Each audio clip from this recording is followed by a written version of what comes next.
Oh, bonjour, vous allez bien? Iki du Phénix. S'il y a bien un personnage qui remporte haut la main tous les sondages de popularité, c'est bien lui. Et bien qu'il ne soit pas mon chevalier de bronze préféré, je peux lui reconnaître beaucoup de points d'intérêt notables. Alors avant toute chose, je précise que nous parlerons d'Iki du Phénix dans 2 épisodes. Tout simplement parce que je ne souhaite pas sortir une vidéo trop longue, et je refuse de bâcler l'analyse du personnage car on parle d'un personnage très complexe et surtout très apprécié. Et clairement, j'ai pas envie de vous décevoir. Et aussi d'un point de vue temps, ça m'arrange beaucoup plus. De ce fait, ici, vous regardez la partie 1, et il y aura une partie 2 qui sortira un peu plus tard. Puissant, torturé et profondément aimant. Que de points qui attirent le public. Enfin, le public non japonais, car Iki ne jouit pas de la même admiration du côté du public japonais. Alors bien entendu, il est fort apprécié, comme les bronzes de façon générale malgré tout. Mais en effet, nos voisins nippons préfèrent selon les sondages du Weekly Shonen Jump Shiryu, ensuite Yoga, et enfin en 3e position Iki. Tout simplement car les préférences elles sont aussi culturelles, et de ce fait une différence est tout à fait logique. Alors comme pour Seiya et Shiryu, pour pouvoir parler du personnage en profondeur, on fera des allers-retours entre le manga et l'anime.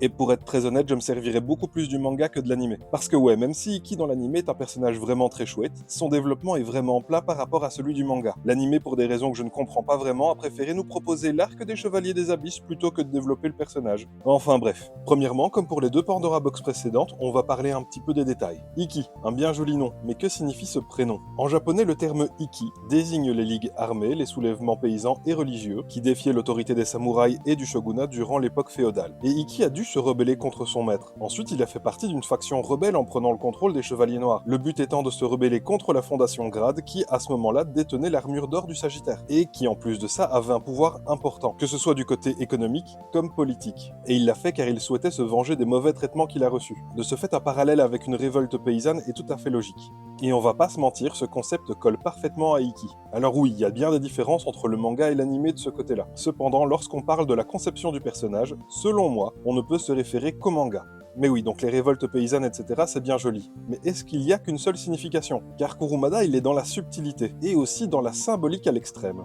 Le nom Iki en japonais signifie également une seule lumière, ou alors éclat unique. Mais cela peut aussi signifier individu unique. Et là, c'est super intéressant, car éclat ou lumière, cela peut être en lien avec son élément qu'il maîtrise, le feu. Il y a aussi un lien avec son rôle de guide pour Shun et ses autres frères. Il représente au début de la série le chevalier de bronze le plus puissant. Et parler de lui comme d'un éclat marque une différence fondamentale de puissance entre lui et les autres. Maintenant, individu unique, c'est dans le sens de personne seule, dans le sens solitaire. Iki, il est fondamentalement très peu grégaire. Ce nom lui va donc comme un gantelet.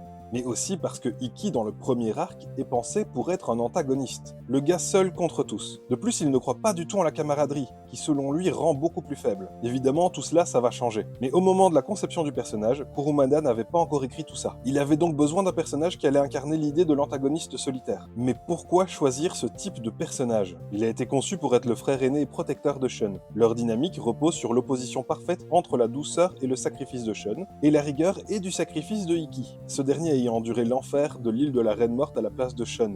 Mais malgré leurs différences à première vue fondamentales, ils se rejoignent sur leur générosité, prêts à se sacrifier en cas de besoin l'un pour l'autre. Même si bien entendu cette propension au sacrifice n'est pas aussi importante que celle de notre bon Shiryu.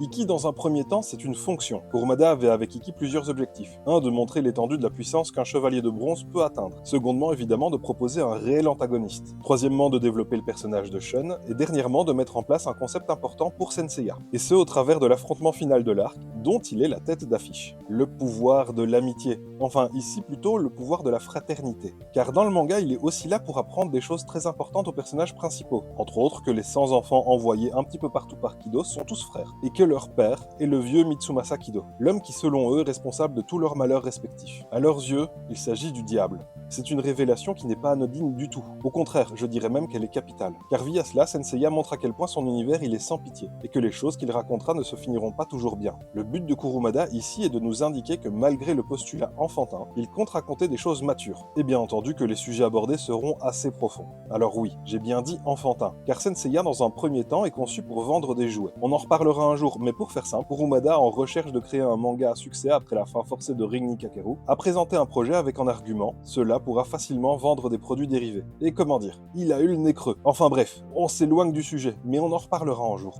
Donc, Iki, il a pour constellation le phénix. Évidemment, cela rend hommage à l'oiseau mythique, symbole de la Renaissance et de l'immortalité. Le mythe du phénix puise ses sources dans l'Égypte antique sous le nom de Bénou, un oiseau sacré souvent comparé à un héron. Il était associé au dieu du soleil Ra. La légende raconte que cet animal fabuleux se consume dans son propre feu, et ce à la fin de son cycle de vie pour renaître de ses propres cendres. Transmise par le philosophe et historien grec Hérodote, cette symbolique du renouveau a traversé les âges et les civilisations. Le phénix, oui, mais aussi le Ho, ou le Fenghuang, qui est plus ou moins la version sino-japonaise du phénix. D'ailleurs, les longues plumes de l'armure du phénix est un attribut du Ho. En Chine, le Fenghuang est initialement constitué de deux entités distinctes, un oiseau mâle désigné sous le nom de Feng et un oiseau femelle désigné sous le nom de Wang. Ce couple, nommé Fenghuang, symbolise à eux deux le yin et le yang. Le mâle représentait l'aspect du yang, tandis que la femelle représentait le yin. Une dualité que vous en conviendrez représente très bien Iki au début de l'histoire. Le Fenghuang était aussi utilisé comme symbole de la direction menant vers le sud, souvent représenté par le couple mâle et femelle se faisant face, et leurs plumes conservaient les 5 couleurs fondamentales décrites dans le Shenai-jing, le noir, le blanc, le rouge, le vert et le jaune, censés représenter 5 vertus confucéennes. Le ren, la vertu, la bienveillance, la charité et l'humanité, le yi, l'honnêteté et la droiture, le shu, l'altruisme, le je, la sagesse et la connaissance, le shin, la fidélité et l'intégrité, et le li, qui représente la bienséance. Maintenant, quel est le lien avec Iki ? Parce que oui, c'est intéressant de savoir pourquoi ce choix. Alors, premièrement, Iki a un tempérament de feu et assez destructeur. Alors oui, il détruit, mais il est aussi bâtisseur. En effet, il élève Shun et fait évoluer les personnages à son contact, ce qui symbolise bien le Ho, mais il serait bête de s'arrêter en si bon chemin. Ajoutons encore un peu de symbolisme, s'est dit Kurumada. Iki, il part sur l'île de la Reine Morte et change. Le Iki que Shun a connu meurt à ce moment-là, mais Iki revient à la vie lors de son combat contre les Chevaliers de Bronze, retrouvant malgré son traumatisme sa personnalité d'antan. Iki décède de manière assez littérale à la fin de cet arc. Enfin, je vous l'accorde, c'est assez flou, mais dans la narration, il est supposé mort, et il réapparaîtra dans l'arc des Chevaliers d'Argent dans le manga et contre le Chevalier des Flammes dans l'anime. Dans les deux cas, dans le but d'apporter de l'aide à ses frères. Le phénix renaissant de ses cendres est le symbole le plus clair et évident de Iki. Mais le phénix, il incarne aussi la puissance au-delà de l'immortalité. Et Iki, il est bien entendu présenté au début du manga comme le plus puissant de tous les bronzes. Mais oui, effectivement, la puissance des 5 bronzes a été réévaluée par Kurumada au fur et à mesure des arcs. Il a équilibré tout ça pour au final être équivalente. Alors oui, on en parlera durant l'épisode sur Shun, mais oui, je sais que d'un point de vue technique, Shun est celui qui a le cosmos le plus étendu. Il a techniquement pu s'éveiller inconsciemment au 7ème sens beaucoup plus tôt, mais il ne se sert pas de ses capacités, ce qui contrebalance avec sa puissance théorique. Enfin, on en reparlera durant l'épisode concernant Shun, parce que c'est probablement le personnage sur lequel il y a le plus de choses à dire. Enfin bref, je m'éloigne encore du sujet, ça devient une habitude. Il est aussi à noter que l'image d'Agyo apparaît parfois derrière Iki, entre autres lors de sa première apparition. Agyo est une divinité Nio, l'un des deux protecteurs de Bouddha, et ce dernier exprime la violence. Et ce qui est important de préciser, c'est qu'à sa première apparition, ce n'est pas la symbolique du phénix qui est montrée, mais bien celle du dieu Agyo, car le but ici est de directement faire comprendre qu'il est là pour faire preuve d'une certaine violence, mais surtout pour faire passer le message subtilement que son objectif reste noble. Bon, l'armure du phénix. Elle est orange dans le manga. Bien entendu, c'est en lien avec le feu. Et je sais, là j'enfonce des portes ouvertes, mais ça signifie quoi le orange ? Cette couleur est souvent utilisée dans le sport. Pourquoi ? Car cette couleur est la couleur de l'action, du dynamisme et du mouvement. Mais en Asie, c'est une couleur qui est sacrée. Couleur des habits des moines bouddhistes et couleur du second chakra dans l'hindouisme. En Asie, c'est aussi la couleur de la créativité et de la libération. Et là, on touche un point intéressant. Créativité et libération. La libération, c'est assez évident. Iki se libérant de l'enfer qu'il a vécu. Et pour la créativité, Iki n'est pas une brute épaisse. Pour vaincre ses adversaires, il va chercher au plus profond d'eux-mêmes leurs pires craintes et les mettre en mouvement devant eux. Et ce, avec son illusion du phénix. Il donne vie au traumatisme, ce qui est éminemment créatif. Et au Japon, cette couleur est utilisée de bien des manières. C'est la couleur de la pérennité familiale. Et la relation entre Iki et Shun est au centre du personnage, ce qui donc fait sens. Cette couleur, elle signifie la protection et le sacre. Les sanctuaires shintoïstes arborent régulièrement une teinte orangée ou vermilion, souvent liée au cinabre. Elle permet de purifier et de chasser les mauvais esprits. Et Iki est pensé pour être un protecteur. Bien entendu, au Japon, cette couleur est aussi associée à l'amour. Et ce qui caractérise le plus Iki ne serait pas l'amour qu'il porte pour son frère ? Bon, j'en conviens, le chapitre de la couleur était un peu long, mais il nous permet de comprendre à quel point Kurumada est minutieux dans le choix de ses couleurs. J'en profite pour parler de la forme de l'armure, plus couvrante que celle des autres chevaliers. Protection aux chevilles, aux pieds, simulacre d'ailes dans le dos, et aussi des plumes couvrant tout l'arrière de son corps. Dès son apparition, on sait qu'il représente une menace grâce à ça. Et ça, je me répète, c'est de la puissance évocatrice. L'armure du phénix a aussi une capacité unique, la possibilité de renaître lorsqu'elle est détruite, et ce même si elle est concassée en poussière. si l'armure meurt, car rappelons que les armures sont vivantes, eh bien l'armure reviendra, et vite en plus, car à plusieurs moments cette armure revient en quelques secondes. Cette capacité met cette armure à part, car même les chevaliers d'or n'ont pas cette capacité. Un pouvoir très puissant, sans doute un petit peu trop pour une armure de bronze, mais elle est d'une cohérence folle, du fait que les phénix ont exactement cette même capacité. Maintenant, il faut s'attaquer un petit peu à la personnalité de Ikki. Alors, on a un peu abordé le sujet, mais on va creuser. Car Ikki, il est bien plus complexe et subtil qu'il n'y paraît. À première vue, c'est le gars bourru, solitaire et un exemple de virilité. Un gars un peu désagréable et qui arrive toujours au dernier moment pour farmer l'aura. Mais Ikki, c'est pas ça du tout. Enfin, c'est pas que ça. Et pour parler de ça, il va falloir parler de Ikki et ce tout au long des différents chapitres. Premièrement, parlons de son enfance jusqu'à l'arc des Chevaliers Noirs. Bon, Ikki, dans un premier temps, c'est un personnage servant de mentor et de repère à son jeune frère Shun. Petit, il s'entraînait déjà pour être très puissant, car selon lui, à l'avenir, il ne pourrait compter que sur Shun et sur lui-même, tout simplement parce qu'il serait seul. Ikki, à ce moment-là, même si plus vieux que Shun, reste un enfant, et il est déjà très mature pour son âge. Il sait que le monde ne leur fera aucun cadeau. Il fait déjà preuve d'une très grande lucidité. Il sera envoyé à la place de Shun sur l'île de la Reine Morte, se sacrifiant pour ce dernier. C'est un autre point à prendre en compte, il est déjà prêt à se sacrifier pour ses proches. Une fois sur l'île de la Reine Morte, il va vivre des années de torture, dans le but de le rendre fou et sanguinaire. Mais ça, c'était sans compter sur la propension de Ikki à aimer son prochain. Il n'aura qu'une seule relation positive, Esmeralda, avec qui il aura une relation amicale très ambiguë, laissant croire à une histoire d'amour naissante, les deux ressentant des sentiments amoureux l'un envers l'autre, ce qui, selon moi, est un petit peu bizarre. Car Ikki se rapproche d'Esmeralda en grande partie à cause de sa ressemblance avec Shun. Enfin bref, Esmeralda sera tuée par Guilty, son propre père, et qui est aussi le maître de Ikki. Ikki lui répliquera un contre Uno et lui fumera sa race façon poulet braisé, avant de régler son compte à Django récupérant l'armure du phénix, mais aussi le contrôle des Chevaliers Noirs. Alors oui, je sais, dans le manga, Ikki bat Django dès le début. Bon là, qu'est-ce qu'on peut déjà dire sur Ikki? Il est défini par sa bienveillance, sa lucidité, sa maturité, son amour, mais aussi par son traumatisme. Deuxièmement, on va devoir parler de l'arc du tournoi galactique ainsi que de l'arc des Chevaliers Noirs.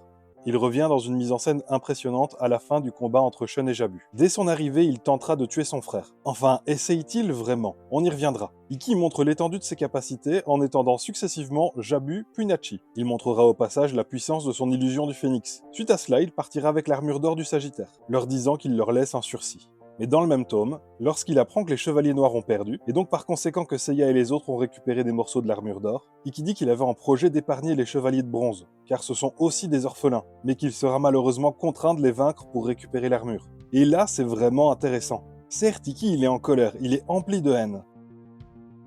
Mais il fait preuve d'empathie envers les autres chevaliers de bronze, car il estime qu'eux aussi sont des victimes d'un système oppressant. Est-ce que Ikki ne nous montre pas à ce moment-là qu'il n'a pas réellement changé? Ou plutôt que la fin justifie les moyens et que malheureusement il sera contraint à faire de mauvaises choses pour son objectif? Dans l'arc des Chevaliers Noirs, le Cygne Noir se sacrifie pour envoyer des informations à Ikki. Dans l'anime, il envoie à Ikki la figure de son casque, et dans le manga, il lui envoie directement son œil. Mais le plus important, c'est la réaction du phénix. Dans l'anime, c'est très clair. Il parle du phénix noir en utilisant le terme ami. Mais dans le manga, c'est beaucoup plus subtil. En effet, dans le manga, il n'utilise jamais ce terme. Mais tout au long du combat contre le cygne, il met en évidence le sacrifice du cygne noir. Cela indique que cet acte a un impact sur Ikki. Ça lui fait quelque chose, et là on peut comprendre que Ikki et les Chevaliers Noirs avaient une relation bien plus complexe qu'une simple relation maître-servant. Malheureusement, durant cet arc, les intentions des Chevaliers Noirs ne sont pas réellement explicitées. Cependant, ils sont prêts à mourir pour Ikki, montrant une dévotion allant plus loin qu'une simple soif de richesse, de gloire et de pouvoir. Mais on en reparlera un jour, enfin quand j'aurai le temps, parce que concrètement, dans les Pandora Box, il y a énormément de sujets à traiter. D'ailleurs, lors du combat contre le cygne, Ikki aura le bras gelé par ce dernier, bras qui d'ailleurs restera gelé durant tout le reste de l'arc, handicapant largement le phénix, mais gardez en tête l'information du bras gelé. Durant le combat final, Ikki a un flashback de son combat contre Guilty. Et c'est là qu'on comprend la raison de sa haine, lorsqu'il découvre quelles sont ses réelles origines et celles des autres orphelins. Lorsqu'il découvre que Mitsumasa est mort et qu'il ne pourra jamais réellement se venger. Là, la haine, elle se décale vers Saori, vers la Fondation, vers ses amis, enfin, vers ses frères. Car oui, la raison pour laquelle la vengeance ricoche vers les Chevaliers de Bronze, c'est simplement car le sang de Kido coule dans leurs veines à tous. Cette information, elle n'existe pas dans l'anime, ce qui retire énormément selon moi aux raisons pour lesquelles Ikki souhaite se venger. En effet, dans le manga, il s'agit d'un homme qui a choisi consciemment de sacrifier ses enfants. Car oui, il savait très bien que très peu reviendraient en vie. Malgré ça, Kido choisit d'envoyer ses enfants en enfer. Ikki découvre ça après avoir dû affronter les Chevaliers Noirs, vu Esmeralda mourir, et après avoir été contraint de tuer son maître. À ce moment-là, il n'est déjà plus que haine. Et selon moi, ça rend le personnage encore plus profond, car il aime ses frères, mais il représente l'héritage de celui qu'il a juré de détruire. Et par là, le manga nous laisse comprendre que Ikki se détestait lui aussi, et qu'il souhaitait partir en fumée avec tout ce qui concerne Kido. Et après ça, il y a des gens qui disent que Senseiya c'est stupide. Le flashback nous montre aussi la première confrontation entre Shaka et Ikki. Shaka comparant Ikki à Sun Wukong. Si vous connaissez pas, lisez La pérégrination vers l'ouest, c'est vraiment très cool. Mais on n'a vraiment pas le temps de résumer ça ici. Sachez juste que c'est une légende très importante dans le folklore chinois, légende qui oppose Sun Wukong à Bouddha. Je schématise, mais vous avez l'idée. Dès lors, Kurumada nous fait comprendre qu'Ikki et Shaka auront une confrontation à mort. Et surtout, ce flashback comparé à l'anime ne nous montre pas Shaka comme un antagoniste. En effet, Shaka vient sur l'île de la Reine Morte pour arrêter les Chevaliers Noirs, qui, on en reparlera dans un épisode dédié, sont des renégats. Ce qui est intéressant, c'est que Shaka abandonne l'idée de tuer Ikki, car il ne sent pas le mal en lui. Ce qui coïncide avec la remarque de tout à l'heure, lorsqu'Ikki disait vouloir épargner ses frères. Lors de son combat contre les Chevaliers de Bronze, contre toute attente, Ikki n'arrive pas à vaincre Seiya. Et il a même droit à un autre flashback assez intéressant. Ikki petit apprend que Shun a été envoyé dans une île bien pire que la sienne, avec des températures montant à 50 degrés le jour et descendant dans les négatives la nuit. En effet, Ikki avait été manipulé pour laisser Shun prendre la pire destination. Alors évidemment, personne ne pouvait dire que le maître de Shun allait être une bonne personne, et celui de Ikki un sinistre trou du cul. Mais d'un point de vue climat, la destination de Shun était la pire de toutes. Une manipulation qui conduirait Ikki à tenter de fuir le domaine des Kido, dans le but de rattraper Shun pour le sauver. Mais il a été arrêté par Seiya et ensuite battu par les gardes de Kido et Tatsumi. Le conflit intérieur d'Ikki commence par une bagarre enfant contre Seiya, et se finit par un combat contre Seiya. Mais surtout cela boucle le développement du personnage. Alors oui, c'est exclusif au manga, et vraiment je trouve que c'est très regrettable. L'anime ne propose pas la moitié du développement de ce personnage. Ikki a été envoyé sur son île, trahi et humilié par ses adultes, ainsi que par ses amis, le tout avec le sentiment de culpabilité d'avoir possiblement envoyé son frère à la mort. Vous vous souvenez quand les politiques disaient que les mangas étaient stupides ?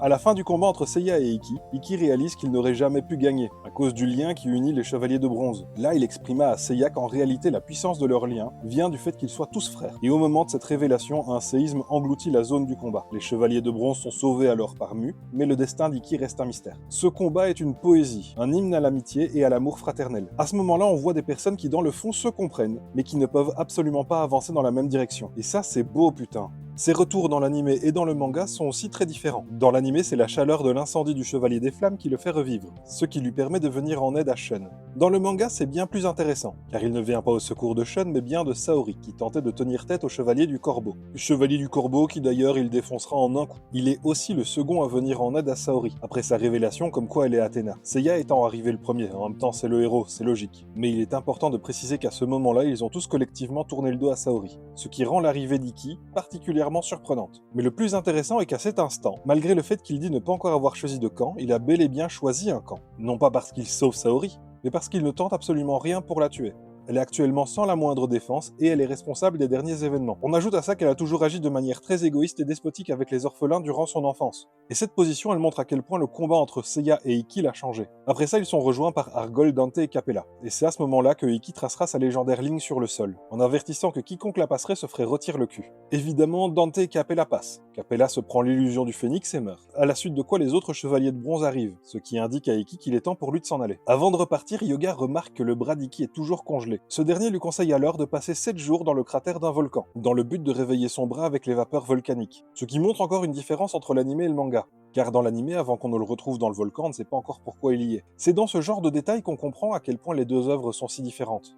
Bon, on s'arrête là pour la partie 1, la partie 2 elle sortira sous peu. En attendant, pour ne pas la rater, n'hésitez pas à vous abonner. Likez et commentez et surtout n'oubliez pas de faire brûler votre cosmos.